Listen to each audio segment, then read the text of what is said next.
মসজিদ মসজিদে কিবলাতাইন, যে মসজিদে মুসলমানদের প্রথম কিবলা ছিল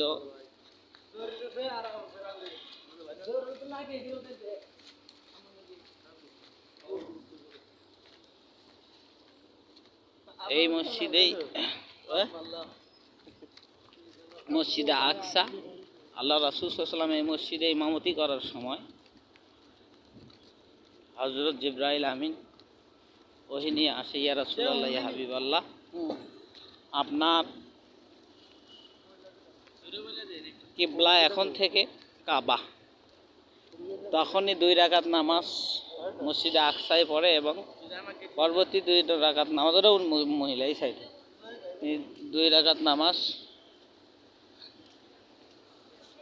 কাবার দিকে মুখ ফিরে পড়ে, যার জন্য এই মসজিদ নাম হলো মসজিদে কিবলাতাইন। আমরা এখন